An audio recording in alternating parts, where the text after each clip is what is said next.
Green and green, we're matching. Oh yeah, I didn't even think of that. It's a good color.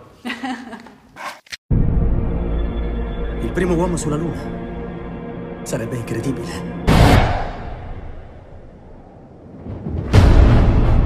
Quando avremo imparato a destreggiarci, penseremo ad andare sulla Luna. So, one interesting aspect of a movie set in space is that the more we go far from Earth, the better we can understand ourselves. Mm-hmm. I'm wondering, is one of the reasons why you accepted this movie or not? Yeah, I mean, I think there's something so kind of spiritual and mythological about just the idea of Journey into the Moon. It's such a kind of fundamental quest narrative, you know, and that it feels like myth even though it actually happened. And so I think what I became fascinated by was how do you peel those layers away and just look at the sort of messier reality behind it, because it certainly, I don't think, felt like myth to the people who were doing it, you know.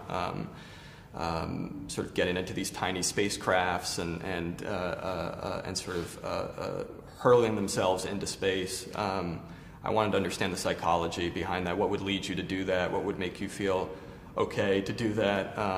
And then, yeah, maybe what someone like Neil might have taken from that experience.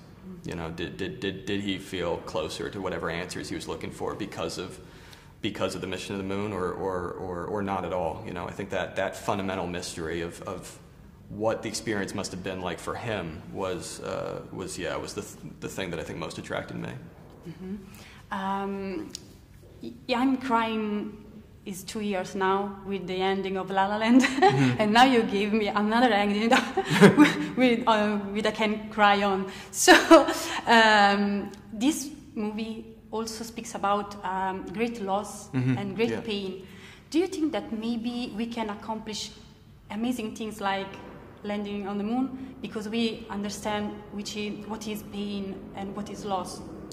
Yeah, I mean, I think in some ways the irony of Neil's story was that he was someone who was fueled by pain, was fueled by loss. You know, I think most individuals, I'd probably count myself as well, would be sidetracked or stopped dead in our tracks by some of the losses that Neil went through. But he was this strange individual who for whatever reason, each successive loss or failure kind of caused him to double down even more.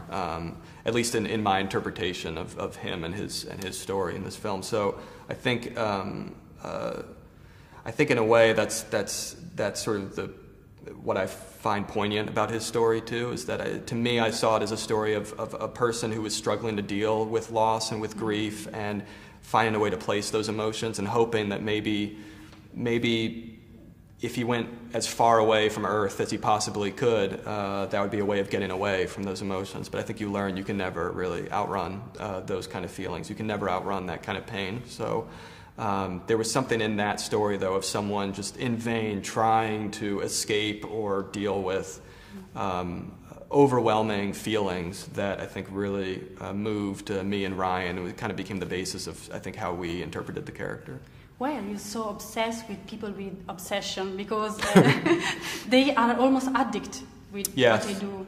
Why are you so well, I mean, fascinated? Maybe it's a quality that I kind of sometimes see in myself of just feeling very kind of obsessive about a goal. And I guess one thing I like about trying to tell stories about it is it's almost a way for me to analyze what the pros and cons of it are, you know, because it's hard for me to analyze myself, but when I can take a step outwards and just look through the prism of a movie like this, I can see more clearly, I think, where that kind of obsessiveness helped Neil and where it didn't. And you know, obviously, in his case, he walked on the moon, and that's a great achievement. But it came at such a cost that I wanted to be really honest about in the movie. You know, not sugarcoating what the sacrifices that went behind that were, not just for him, but you know, for his wife and for the people around him.